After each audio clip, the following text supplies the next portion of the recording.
So, ladies and gentlemen, Sean Douglas is about to come on, and if you want to amp up your brand, get your message out there, make a huge freaking impact, this guy is making moves and absolutely leading the charge in podcasting and a lot of really cool areas right now. So make sure you stay tuned for that gold. Before we dive into that interview, let's talk about the sponsor message. If you are an influencer, an entrepreneur, a visionary, someone who wants to make that big impact in the world, I love supporting you in any way I can, whether it's coming on the 12-hour marathon as a guest or supporting you through coaching or even connecting you with these awesome human beings who are coming on here like Sean and the other incredible guests today.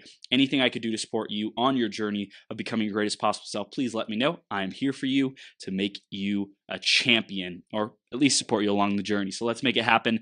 Email me, chris@beyourgps.com, or find me on Facebook or Instagram and message me there. Next up is the iTunes review of the week. And this week, let's see who it's by. It is by Rach Gibster 13. Actionable tips to uplevel your life. I absolutely love what Chris has done with his podcast. He brings such great energy to teach and to each episode and really leaves you with actionable tips you can implement today to make a change. So grateful to be taught by him. Thanks so much, Rach. I appreciate you. If you want to give us a review, go to beyourgps.com/iTunes or search Becoming Your Greatest Possible Self on the iTunes store. Let us know what you love about the show. Make sure you subscribe so you can stay tuned to all the latest updates and greatness and keep growing yourself into your GPS. Thanks so much. I love you. Keep shining.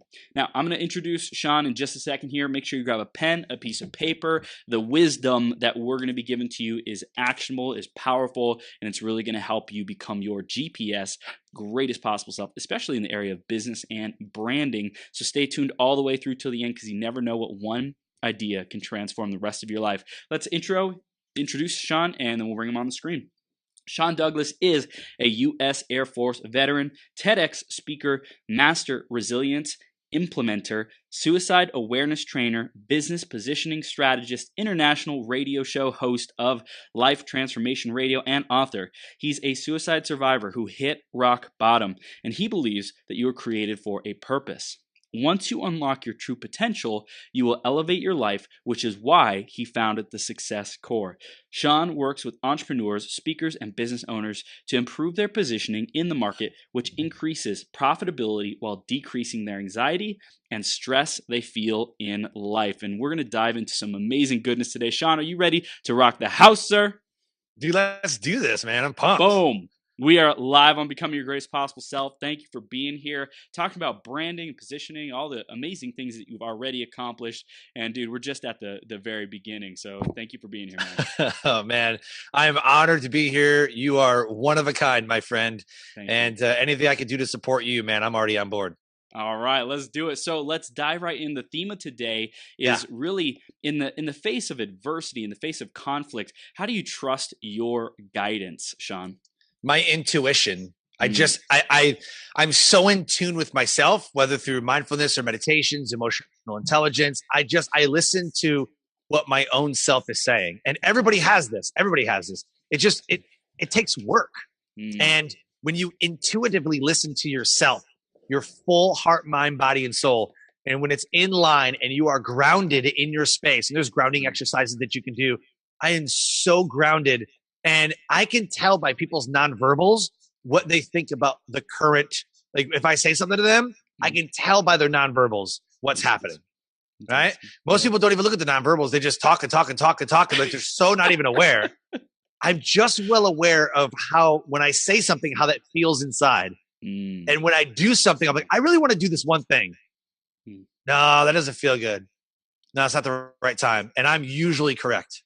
Damn, that's powerful, man. That awareness, I think a lot of people think about awareness and meditation, and that's like very like spiritual, but it really has a powerful business component as well. The emotional intelligence, the ability to communicate with people and create better, deeper, longer lasting relationships. And ultimately that serves a brand because people want to keep coming back and working with you. They want to stay around you because you make them feel good. You're aware of their emotions. Yeah, 100%.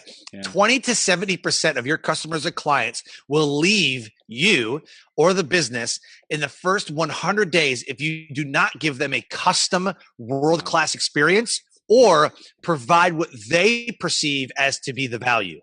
Mm. Well, 20 to 70% of your customers and clients leave you in the first 100 days because you did not provide them a world-class customer service or did not provide them the value that you promised or that they thought that they would give. Wow.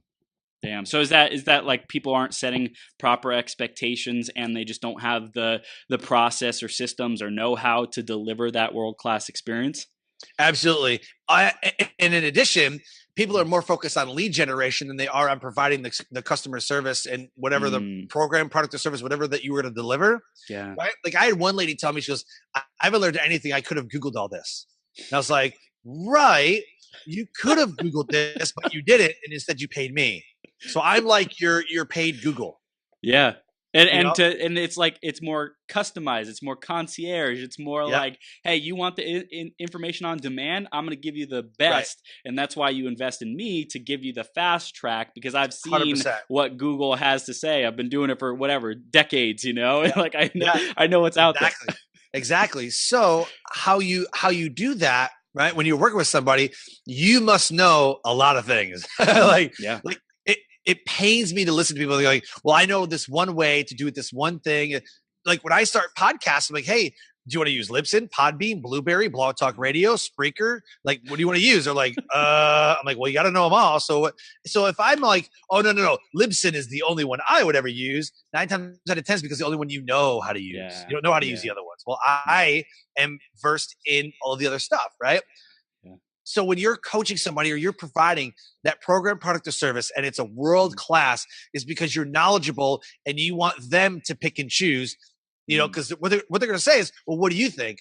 Well, I think that this is the best, or I would do it this way, and I would do it this way because this. You know what I mean? Not, well, everybody uses it. Well, no, that's not right. So again, we talk about brand. Why go to this one store with this one thing? Because they provide the value that you want. If you had a checklist and a box of everything that needed to be filled out, and you said, yes, this guy, like Chris meets all of my boxes, I'm going to go with Chris as my coach because he meets all of my criteria and all the boxes that I want filled. So again, you have your personal values and brand, and you're going to mate that with somebody else's values and brand. And then that's how the customer world-class relationship happens.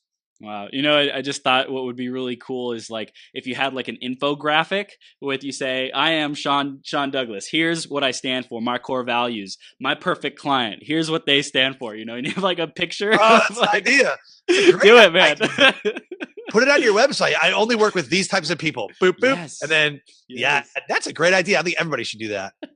And you know what's really crazy though, now that you say that, again, going back to brand, why do I do business with these one people?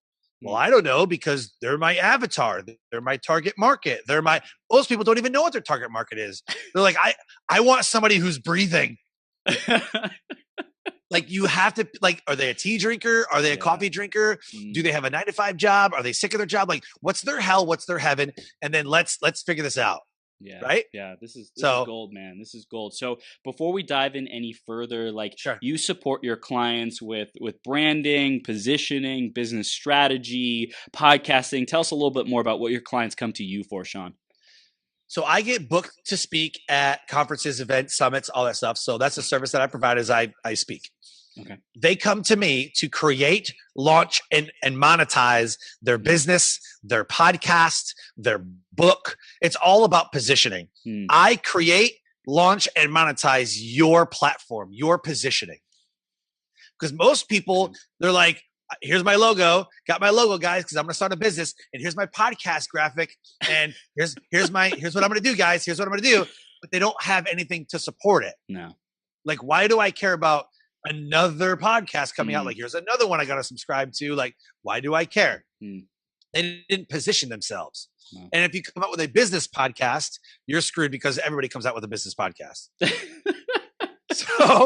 So positioning is what I do. Yeah. And you position yourself in the marketplace the way that the marketplace wants to perceive you, not because if you don't position yourself correctly and the marketplace receives you, they're going to position you how they see you. Yeah. And that is bad. Yeah, you have to say, here's how I want you to see me, and then like you have to be intentional about that versus, 100%. well, I'm just going to show up and however it works out is how it works out. Yep. That's like terrible. Yep.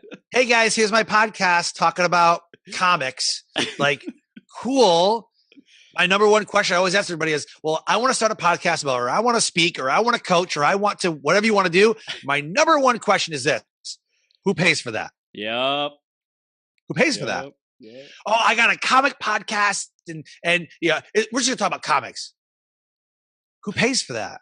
I want to know who pays for that because I want you to get sponsorships. Yeah. I want you to be able to sell something.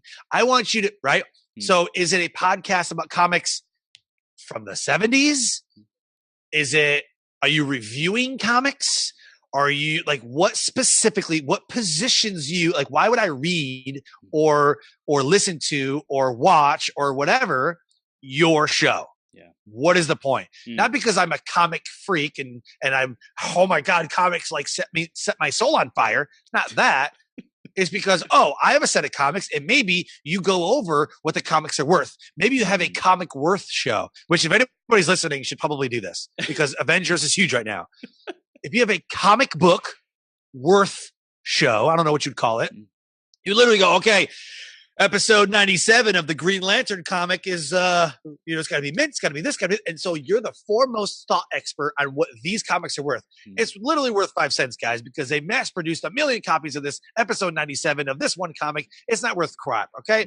All right. Next, Spider-Man comic, episode 89, guys. This is the one we're going to listen to. We're going to go over like you're a Beckett guide for playing or for sports cards. You'd become the person who on the show would absolutely go through the worth of a comic. Then in order to bring your community into it, you'd say, hey, send me a list of your comics and I'll look through them and I'll pick out the top 5. And on the next episode, I'll tell you what your top 5 is. So I'm on the show. Chris Burns from wherever he's from sent me a list. This guy's got 1,589 comics. All right. His top 5 would be this. The reason they are, and you can get this much. And so now not only have you created a community, you've monetized your community because you can actually like PayPal me however much money and I'll actually value your comics, right? So boom. Yeah. And so they've paid you. Yep. You have sponsorships from those who sponsor Marvel and DC. Or whatever. You can actually write to Marvel and DC and say, hey, I have a comic value or worth show. And this is what I do. I'd love for you to sponsor an episode, $1,000 or whatever. I've literally created someone's platform for them live. This is positioning. This is fire, man. This is so gold. And I see that it's about being really specific. It's about knowing who you're marketing to. And it's about how do you stand out from other people and just like the noise that's going on today. Like you said, like starting a business podcast today is like, it's really difficult unless you have that secret sauce, that like thing that makes you unique and special and different. And Sean, I know it's taken time for you to get to where we are today to have this genius and expertise. So let's go back into the journey and talk about like where did this passion for business, and I know you're like a really multi-passionate guy, you see things like well before they happen, you know the trends that are coming, so take us back into your journey. How did you get to where we are today, man? Yeah, so my uncle, my mom, my aunt, my grandfather, really my grandfather, oh man, he could sell ice to an Eskimo in a snowstorm in Antarctica. This guy, man, he would like buy a car, flip it, get some trading cards, flip it. Like he was the master flipper. Like he would buy something, put a new coat of paint on it, kind of tune it up, like he was the flipper. Wow. Even when I was a kid, my grandfather would get this old Studebaker. He's like, oh, it needs a bumper, needs it. This is what I know it needs. Boom, flipped, $1,000 sale. Like, wow. Holy crap. So I just learned some things from him. My mom building her own home healthcare business. My uncle building his own hot rod. He builds hot rods for people. Wow. This is what he does all day long. Dream come true. Cool job, right? And he's sponsored by like Chevy magazine, he's got the sponsorship. Like I've learned from him. I've learned from my aunt who has a media company, and so I've got all these people I can pull through. My sister, she's starting to get into a little bit of entrepreneurship, and I've built up to this date, I've built 4 businesses at the same time while serving in the military. Dude. And so it's something that I love to do, the creation, the launch, and the monetization of what you're doing. That's what I specialize in. And it came from doing it a bunch of times, and that high that I feel that I went from idea, like from mind to heart to, right? Yeah. To live, to fruition. So it really stemmed from me being a drill instructor in 2009 for basic training and finding a passion and purpose and love and personal and professional development. And it was like a combination of things. And I just went all in. I used to be like, well, let me really think about this. Like the creation and launch would take me like months or even a year. I'm like, I don't know. Let me sit. And I would dissect it. I would OCD the crap out of it. After I get into like mindfulness and meditation, because dude, 20 years ago, if you were like, I'm going to open a yoga studio, you're like, you're stupid. Now they're like, how come you're not opening a yoga studio? Like, what is wrong with you? Right. So before it was, I got to be really precise. I got to be really like perfection. And I was hindered by perfection. I had to make sure everything was perfect. And when I became a drill instructor, I got into professional and personal development, listening to Tony Robbins, listening to Zig Ziglar, listening to the guys that were crushing it at that time. And it was like, screw it. You just got to jump in. You got to say yes and figure it out. And so I live my life by one simple principle. You say yes and you figure it out. Damn. That's it. Damn. You say yes and you figure it out. There is no excuse. So with the clothing line that I built, one of the shirts that says, I don't make excuses, I make results. And that's like the mantra. Like, I don't make excuses, I make results. Because there's 2 things you do. You either make an excuse on why it didn't happen, or you either make it happen. Your choice. Dude. And so that's the passion I live by. So powerful, man. So you basically were surrounded by entrepreneurs growing up, and like you were around it, you were like lived in it. So that's what really shaped your mindset to be this way. What do you say to people who haven't yet cultivated that type of an environment around them? They didn't grow up around entrepreneurial mindset. They didn't grow up around like business people, but it's like they feel like they're on the other side of the curve, so to speak, and they don't have those skills and natural tendencies. What do you say to those people? Do whatever it is that you want to do that lights you up. Yeah. I don't think everybody should be an entrepreneur. I don't think people put entrepreneurship like I can have time freedom and I can do this and that's great to talk about the good things, but let's talk about the bad things. Yeah. It gets lonely. It takes a lot more money. It takes a lot more money than people think, right? And if you're not bootstrapping or kickstarting or crowdfunding or VC or like any of that other stuff, like you're gonna fail. Like period, you're gonna fail. If you don't position yourself, you're gonna fail. Like there's so many ways, there's so many traps in this that nobody talks about. Yeah. And I talk a lot about them. If what you want to do is go to college and get a job as a lawyer or stockbroker or a scientist or whatever, like if that's what you want to do, then do it. But don't let anybody tell you what you need to do. You tell you what you need to do. My 16-year-old son is like, I want to be on SWAT. I'm like, do it. Kid's like 80 pounds. I'm like, do it, dude. Like, do the reps, man. Like Google, like get on Google every day and watch SWAT videos. Yep. Like every day, watch an hour of SWAT videos. And then an hour every day, knock off the check. Like, what's the checklist of becoming SWAT? Do you have to be a police officer for 5 years? Do you have to, like, start knocking that stuff out? Do you have to have a certain degree? Do you have like start knocking these things out and start writing out your plan? When I graduated high school, he's homeschooled. So when I graduate, I'm going to do this one thing, then this one thing, and start writing out your path. And then he's like, okay, yeah, I think I'll do that. Like, no, don't think about it. Do it. Either you do it or you don't. That's it. Yeah. There's 2 ways. Either you do or you don't. And if you don't, you have no one to blame but yourself. If you do, you have no one to blame that you fail except yourself. So it's awesome. This is gold, Sean. I like what came to my mind is a lot of people just don't have that checklist or the path, right? And it's just simple, like brainstorm. What do I want to get? What do I want to do? I want to create, 1 million downloads and listens on my podcast. Okay, what's the checklist for that? Well, you got to get to 750, you got to get to 500, you got to get to 250, you got to get to 100,000.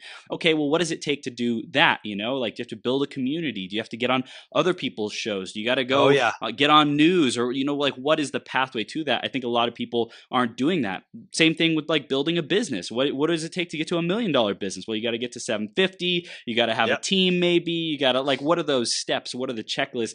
And I think it's so simple just to put that up on a wall. So we're constantly thinking about that process, about that evolution. And I think a lot of people want things to happen overnight, and it doesn't. But simply put up the outline, start thinking about it, start meditating on it. I love how you said that about the SWOT. Like, what does it take? What are the prerequisites to get to that? Like, be aware of that, focus on that, think about that every day, because the more you obsess about it, the more you become it, and the more you create that reality. Yep. 100%, man. Nailed it. I love it, man. I love it. So you were really focused on building these businesses, and I know you like went deep into podcasting. How did you get started with that, man? So I watch trends, and if you listen to me, everybody listen right now and write this down, okay? Diffusion of innovation. Everybody needs to write this down. Diffusion of innovation. And look this theory up. Simon Sinek, back way long time ago in 2009, it was around 2008, 2009, did a TEDx talk. And it's one of TEDx's most famous talks. It's got like 10 million, something stupid, like top free download or whatever. And he talked about Orville, right? Against the other government, whatever person who was trying to have man-powered flight. And then he talked about, what is your why? And he talked about and in this, he talked about the diffusion of innovation. And at 16%, your early adopters at 16%, okay, they are the trendsetters. I have to be first. They're comfortable standing in line to get the new iPhone for 10 hours. These are the guys who have to be first and lead the charge. At 34%, that is the tipping point for your early majority and then your late majority, right? It draw a straight line. If you're early majority and late majority at 34%. So right now, if you look at the statistics, 29% of people have listened to podcasts. I promise you, when it gets to 34%, you're going to see 34, then 50, then 58, then 75, then 90. And it will happen in the same amount of time that it took like us, like between 16 and now to like, oh my God, podcasts. It's going to be half the time to get from 29 to 34 to 50 to like everybody. It'll be the new norm. Once that 34% happens, if you understand the diffusion of innovation theory, I looked at it and said, okay, we're almost to 16%. And I look at like Uber. Like Uber operated 2 to 3 years in San Francisco before it ever became a thing. Right. Like they were operating and nobody knows that. Like Uber's an overnight success. No, absolutely not. 2 to 3 years it was operating in San Francisco until they got to another city and to another city and to another city. And then 16% of people were using it. And then they started, you can drive with Uber. And then after 34%, you've seen everybody do it. I'm telling you, it's that magic number, that 34%. So I saw 16% happen. I was like, I have to do this. In 2017, it was 15% of people had ever listened to a podcast in like 2015 or 2016. Like 50% had ever listened to it. I was like, okay, we're almost there. When it got to 16%, I said, now I need to enter. Now I need to enter into this because it's going to get big. And in 2017, I said, what do I want my show to be? And I was intuitively listening to myself and I was like, okay, I want to talk about like the behind the scenes things. I want to talk about that journey. Transformation. Okay, that's my topic. Transformation. What about transformation? And I was going through my process of how I did the comic books of what am I willing to do more of? What am I willing to do differently? And how will I connect? That's the 3-part formula. What am I willing to do more of? Okay, what am I do more of? I'm going to give more value. I'm going to talk about that journey, that transformation, that life transformation. Okay, that's the show, life transformation. Okay, what am I willing to do differently? What am I willing to do differently is I don't want a podcast. Let's do a radio show. My big vision says I could be syndicated across a bunch of FM and AM radio shows. Right. So let's call it radio. So life transformation radio. Okay, now I have my topic. Okay, now what am I willing to do differently? It's a live online radio show. You can actually call in and ask me or the guest questions. And then once I get syndicated, it's going to be even better because then I can have people calling in from all kinds of different places because they'll hear me better, whatever. And then how will I connect? Well, the community that I'm creating on Facebook and LinkedIn and whatever, I'm creating a community of people, I wanted to call them transformers, but that would be kind of stupid. But I wanted to create a community and that's the name of the group, Life Transformation Radio Community, that you can actually talk to the guests long after, and some connections have been made because of the show. I've got a guy from Australia that called in and goes, I need to hear this. Oh my gosh, I need to hear this. Wow. I'm like, that's amazing. And then they became friends. The guest that I had on and that caller became friends. And, so if you follow this formula and you enter the market at about 16%, it's kind of like, it's a thing. It's been established. Let's jump in and see where it goes. And then boom, now look at podcasts. We're at 29% of anybody who's ever listened to a show. I promise you at 34%, you're going to see the media is going to change. Wow. Everything is going to change. Dude, that's freaking epic. So you saw that it was blowing up. It's at this like 15, 16%. You're like, I'm going to ride that wave. You wanted to dive into transformation. Why was that important to you? Why was life transformation important to you? Because nobody's talking about it. All these Facebookpreneurs taking pictures in front of jets and Ferraris and taking money out of the bank and putting it on their lap and taking pictures of it, then redepositing it back into their bank. It's not real. No. Like, it's just not real. All right. How about you talk about the times that you're crying? I literally had a lady on my show. Like, I was crying in the bathroom stall at Kohl's because I had a job interview. I had $8 in my pocket and I needed new clothes for a job interview, but I couldn't afford them. Damn. And this is her story.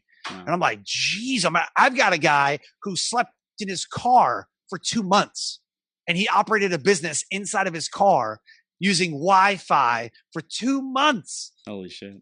Because he was so determined, because he was homeless. He was so determined. He had a phone and he was trying to build a business. He bankrupted everything, lost everything, and he's still at it. And he's still at it. And he's still at it. And now he's one of the most most sought after people about building businesses. Damn. That's what this guy does for a living, is just build people's businesses for them. And it started in his car. That's what I want to know. I don't want to know what you do. I want to know how you got there. I want to know the transformations that you've gone through. People who've been sexually assaulted. I want to know what your transformation from that moment is and how you've taken what you've learned and elevated lives around you by becoming a sexual assault advocate. Nobody in this world becomes a sexual assault advocate unless you've been sexually assaulted. Damn. You know someone that's been sexually assaulted and it becomes a passion. Nobody says, I'm going to be a rape advocate. Nobody says that. You know what I'm saying? Nobody says that. I'm a suicide awareness trainer because I tried to take my life. Wow. I want to know what the moments leading up to it and the moments leading after that. That's what I want to know. And that's all we talk about on the show. You can course correct your life if you know the trajectory that someone was on. You could say, oh, this person, they got those yellow flags. I got those too. I better change something, and it's like, nailed it. It really empowers people to take better actions, make better choices. And I know that you're also diving into entrepreneurship and helping people with their businesses and branding, positioning. What was it about, people's stories that you saw translate into why and how you wanted to help people with their own branding, with their own launches, with their own journey and mission and purpose, man? Because I'm not alone.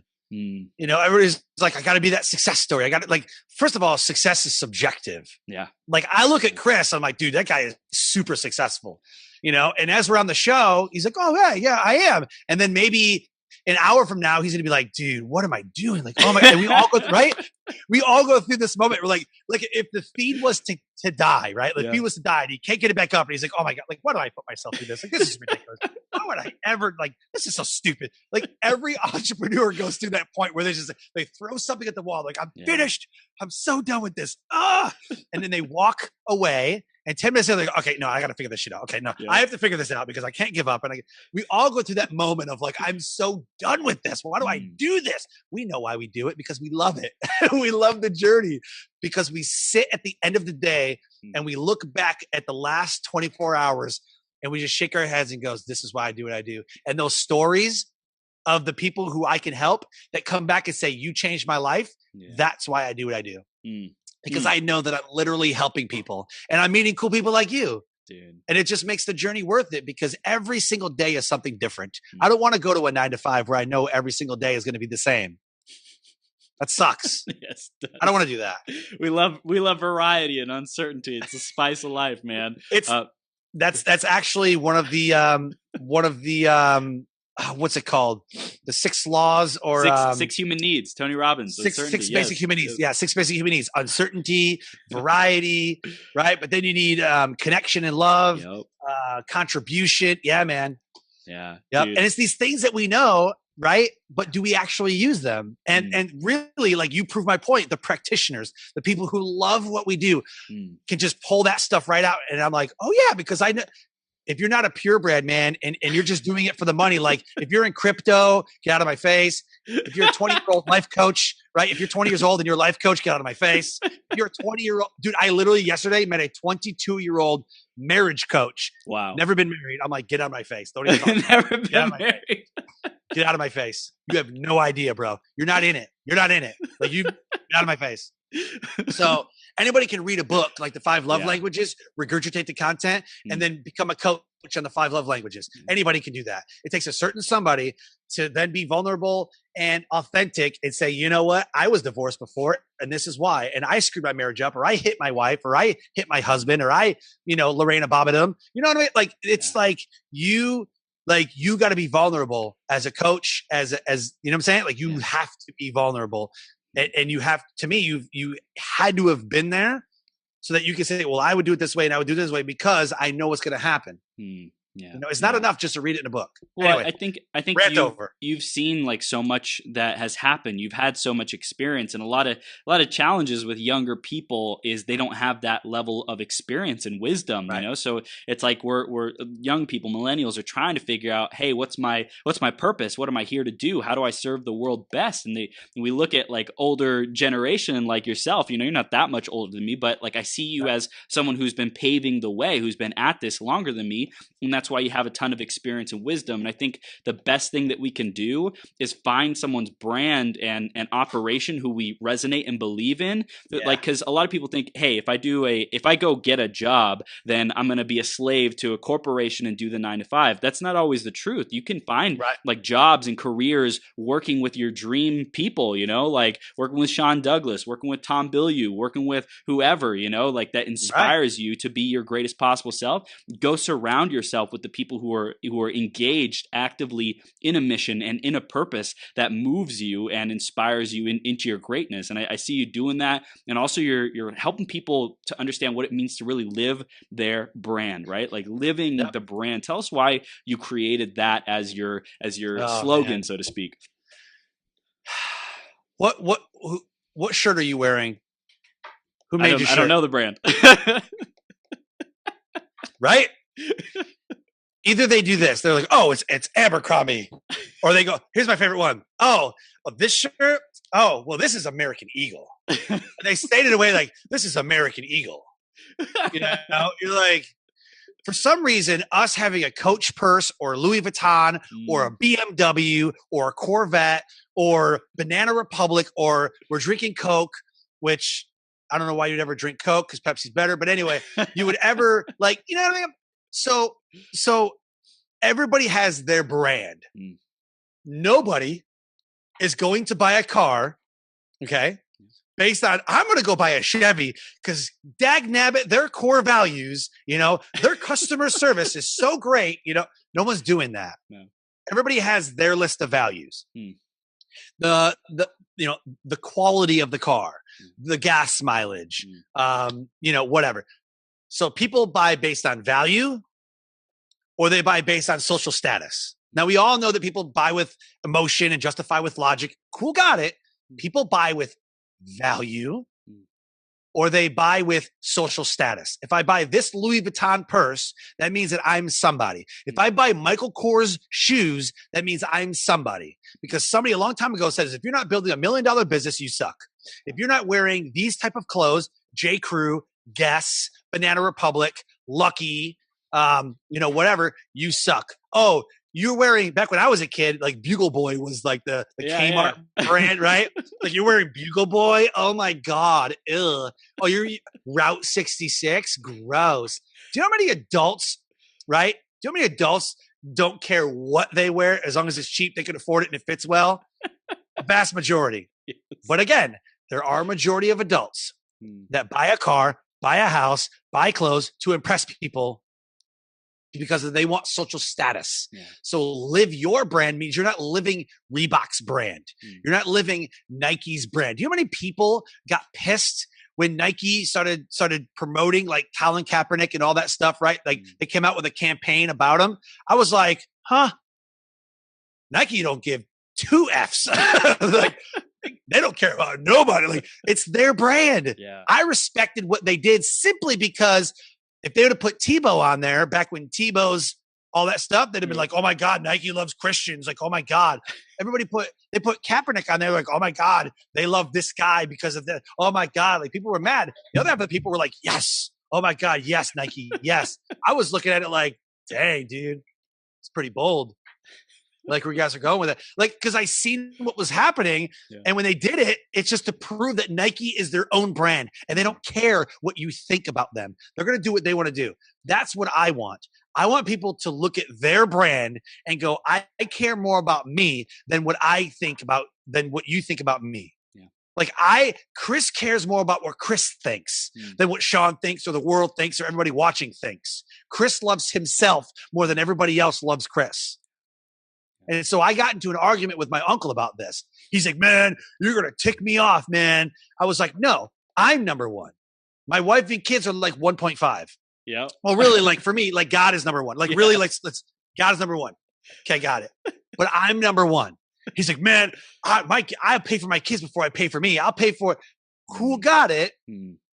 I must be one with myself. I must love myself, because if I don't love myself, how can I effectively love them? Yeah. If I can't lead my own life, how can I lead them? Amen. And so I look at myself as number one, not from ego or anything else, but I must be love of myself. Yes. And so I want to love my family with the overflow of how I love myself. Yeah. If I'm a drug addict and a rapist or in prison, how can I effectively be my family number one? Like my family's not number one. Like I would be number one in the worst way possible. Yeah. Yeah. But if I'm number one in my mind, body, and soul, and I'm in line with that, I can then give of myself more to my family, to my wife and kids, and make sure that they're taken care of, rather than like, oh yeah, they're just number one and I'm freaking miserable. Yeah. Because we know a lot of the families that are spiritually and emotionally miserable. Yeah. I spiritually and emotionally lead my household, period. Damn, that's awesome, man. So that's your brand. Yeah. Yeah, it's like really what do you stand for? What do you want to like exude in the world? And if we're wearing other people's clothing or using their stuff and like saying, "Oh, this company is so awesome. That's great." And like at the end of the day, are we moving our purpose and our brand forward for what we stand for? Or are we just wearing it to try to fit in social status, to try to be cool? Or are we actually standing and know who we are? We love ourselves and standing in that alignment and radiating that or out to 100%. Everyone around us. Yep, 100%. Here's my guide. Okay, here's my guide. Everybody should look at their social media at one point and look at the friends that are friend requesting them. I will not accept your friend request if this is what I see. Your social media profile says entrepreneur, lover of life, blah, blah, blah. Here's the website, whatever, right? You then have X amount of friends. Cool, got it. And all of your posts is you sharing other people's content or you sharing a meme. Dude. And you have no original content. I'm not even messing with you. I'm out. Because you are not true to yourself and you are not living your brand. Dude. If I accept someone's friend request, it's because I like their content that they're putting out. Yeah. They're true to themselves. Yeah. It's all about truth, authenticity, and transparency. I'm going to have a shirt that says, "What is your tat?" T-A-T. Because we all have like tattoos and stuff. Like you can see like my tattoo up here and I got one over here, you know, like what is your tat, right? T-A-T. What is your truth? What is your authenticity? And what is your transparency? That's what wins. Damn. The end. Dude. That's your brand. Your brand is built on your truth, your authenticity, and your transparency. Do you even realize I had Bruce Buffer on my show, the voice of the Octagon. His episode is all-time number 3 on my show. Number 3. Yeah. I've also had Frank Shankowitz, who's the founder of the Make-A-Wish Foundation. He was on my show. He's number 5. I've had Tom Ziegler, who is Zig Ziglar's son. Is he number 1? Nope. He's somewhere in the top 10. The number one most listened to episode on my show is Trish Roberts, who was a singer, Broadway actress, and was diagnosed with MS 20 years ago. She has dealt with MS for 20 years. Damn. She is now a women's empowerment coach for those who deal with MS and live with MS. Number one, by far, by thousands. Damn. By thousands. Not even, Bruce Buffer isn't even close. Thousands. Thousands of downloads. And I look at it, I'm like, dude, like, it doesn't even matter if you're famous. If you are resonating, because Bruce Buffer doesn't resonate with anybody except if you're a UFC fan. Nobody cares about Bruce Buffer. But I guarantee you, someone knows someone who's dealing with MS or someone who is a women's empowerment, and women need that empowerment. It doesn't matter if they derive it from MS or ALS or whatever disease or breast cancer. They're deriving women's empowerment from this woman who has dealt with MS, and you can derive your own empowerment from her impactful story. And so I learned that your story is the brand. Yeah. Your story is the brand. People connect through stories emotionally, and they hear your story. Like, I'm not emotionally equipped to bury a child. I have 4. I am not emotionally equipped to bury a child. I'd be devastated. My life would be over. Like, I'm not even joking. Like, I am not emotionally equipped. God did not emotionally equip me. I know somebody who buried a child. And I look at them and I'm like, you're the epitome of resilience. Like I look up to you because you made it through. I could never, I could never do that. Yeah. And I don't want to do that, but they did.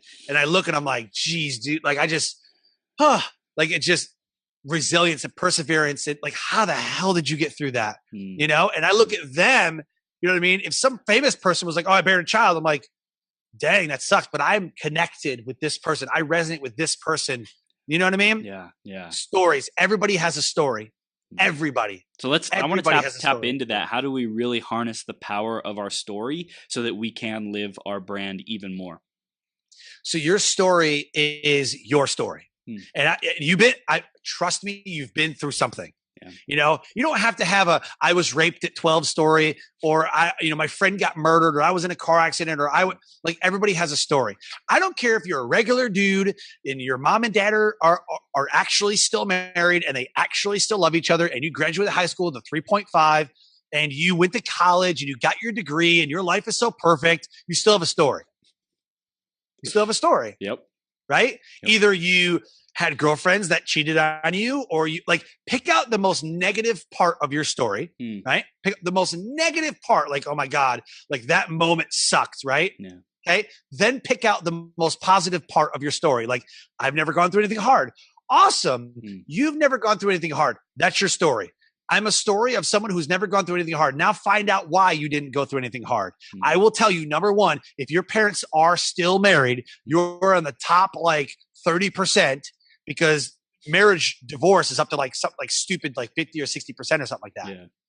You could actually pick your parents' brain, start a show about marriage, about staying, not marriage like your parents' marriage. Maybe that's the name of the show, My Parents' Marriage.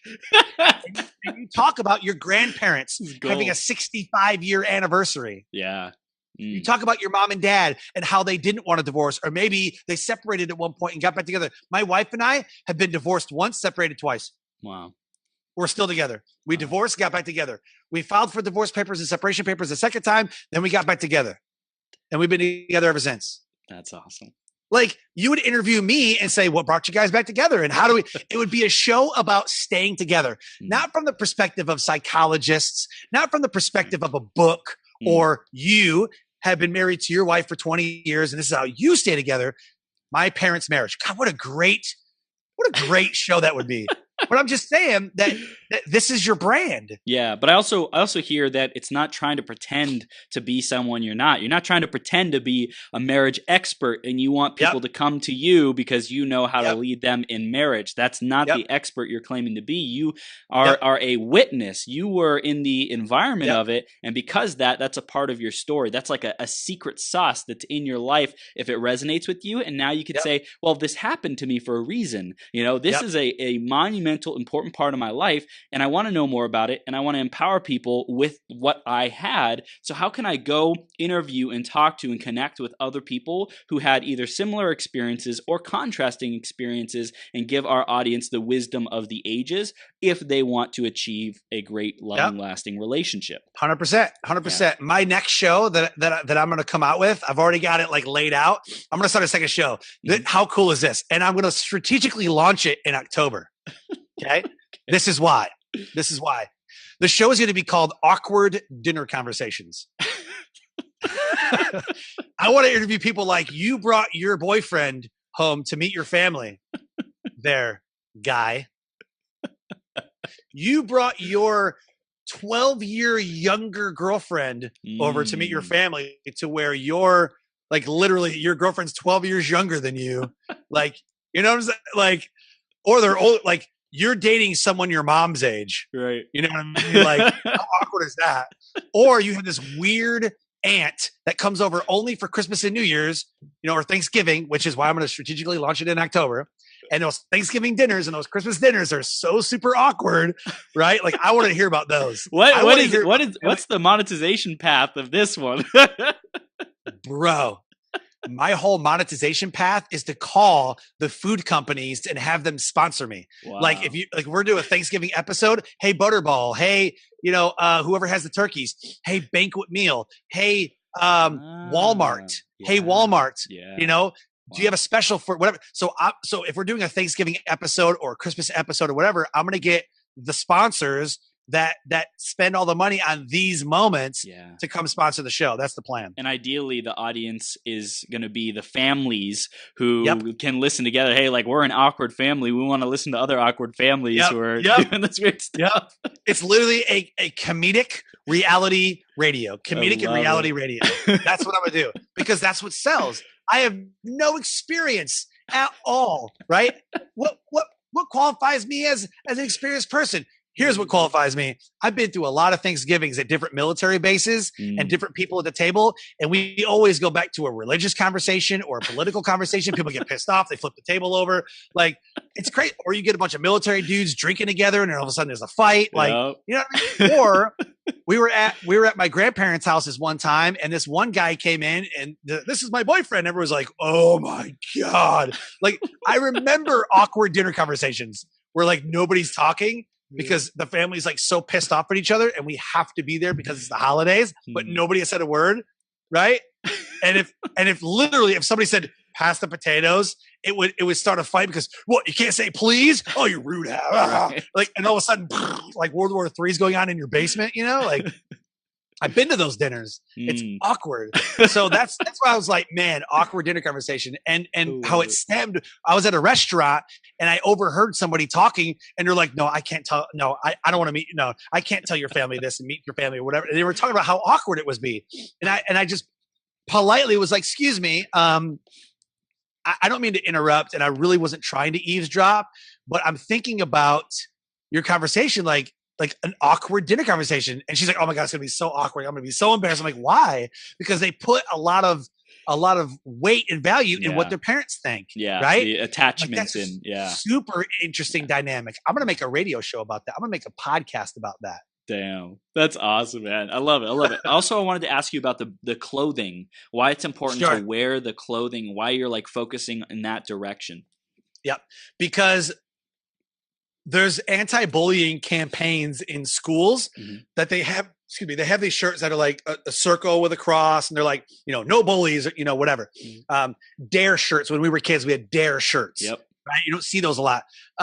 Sports teams, everybody's repping their sports team. Everybody's like, yo, Chicago Bulls, or like, you know, the Heat, or like whatever, you know, Philly, the Patriots, whatever. Like you wear a jersey, it's like, oh my God, you're a Dallas fan? Oh, the Dallas Cowgirls. Oh God, you know, or like, you know, but that's what you're repping, right? That's what you love. So if I come out with some shirts that can get people empowered, and they have an affirmation on a shirt that says, I am intentionally and wonderfully made.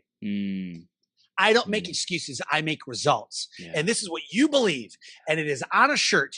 You are then repping your brand, not Reebok, not Nike, not the NFL, not anybody's. You're repping your brand and you're being true to yourself. Again, it goes back to truth and authenticity and transparency. I wear what I believe on a shirt. Yeah. And when you go clothing shopping, you like, let's say that you see a slogan on a shirt. You're like, I like that. You buy it. Yeah. I like, if someone's shopping goes, I love the Avengers, I'm going to go buy an Avengers shirt, right? They buy it because it's something they love. I want people to come to LYB Clothing Inc. because they see a shirt that resonates with them. I have one that says goals are just dreams with a deadline. Wear the shirt. Let people know that goals are just dreams with a deadline. And if somebody sees your shirt and goes, oh, I love that. Oh my God, where did you get that? I want that shirt. Like, oh, I got it from here. Because on the back of the shirt, it has a big square tag that has LYB Clothing Inc. on it. So I've branded the shirt on the back. Damn. And so walking away, you're like, what's that? I've never seen that. And then you want to see what's on the front because you're like, well, what is that? Right? So I've told the story around these shirts. Each shirt has its own story of why it would resonate with you or that why I think it would resonate with you. Again, branding and positioning. Position yourself in the marketplace the way that you want to be received. Because if you don't, the marketplace will receive you and they will either love you or hate you. And you either succeed or be crushed. Yeah. That's Dude, it. this is gold. I want to tap into trends because that's a big part of you. What other trends do you see coming in the future, man? Oh, man. So there's two that I'm really, really hitting on right now. I think in the next 3 years that the Netflix of podcasting will happen. How we watch TV, Netflix and all that, you'll be able to go to a website and maybe it's iTunes. Maybe it's iTunes, right? Maybe iTunes is the Netflix of podcasting. But what I'm saying is that maybe you go to your TV because right now Netflix doesn't have any podcast. Can you imagine if Netflix was like home, trends, movies, podcasts? And you listen to podcasts through Netflix, can you imagine the stock price of Netflix? It would skyrocket. Yeah. Yeah. Because literally I wouldn't have to listen to podcasts on my phone or on the computer, right? Podcast apps are coming in the cars now. Your car comes with a podcast app. Yep. Wire TV is not coming with a podcast app already installed. Maybe Netflix. Maybe it's Amazon Prime. Yep. Right? Yeah. In 3 years, it will happen to where we watch Netflix while we listen to podcasts the same way through our TV or through Alexa. Alexa's already does it. Yeah. Alexa pulls from TuneIn. Alexa already does it. Another trend that I'm seeing a lot of, and I really want this to happen. Is mindfulness and meditations are becoming part of people's morning routines fluently. Why are they not in public schools? Why are public schools taking not 30 minutes? You know how we do recess? Yeah. Instead of recess and letting them run around and go outside, why not take 30 minutes and run the kids through a mindfulness and meditation process? Middle school, high school, elementary school, middle school, high school, even college. 30 minutes of the day is them clearing their minds, clearing their thoughts, and getting into a grounding exercise. Yes. In England, there are schools that are starting to do this. In Japan, there are schools that have already done this for 3 to 4 years. Wow. They have a mindfulness and they have no homework. They don't give any homework. And they do mindfulness and meditation exercises in school twice a day. There's actually schools that are, because I've looked, I'm like, maybe I start my own, maybe that's my next business. I start my own school. Yes. There are actually schools in Texas and in California that they give no homework. They go through the subjects, but they do mindfulness and meditation and they talk about your life plan. There's literally a class where you map out what you want to be in life and how to get there. They do entrepreneurship. They do the woo-woo stuff that nobody wants to talk about, right? They do all this stuff in these schools and they give no homework. And they said that their test scores are skyrocket. They're above and beyond what anybody else does at public school. Public school is so outdated. It is disgusting. In the 1950s, it was cool to go through school, go to college, get a job, or go to high school, graduate, go work in a factory for 20 years, go work in the coal mines, go like you were the blue collar, right?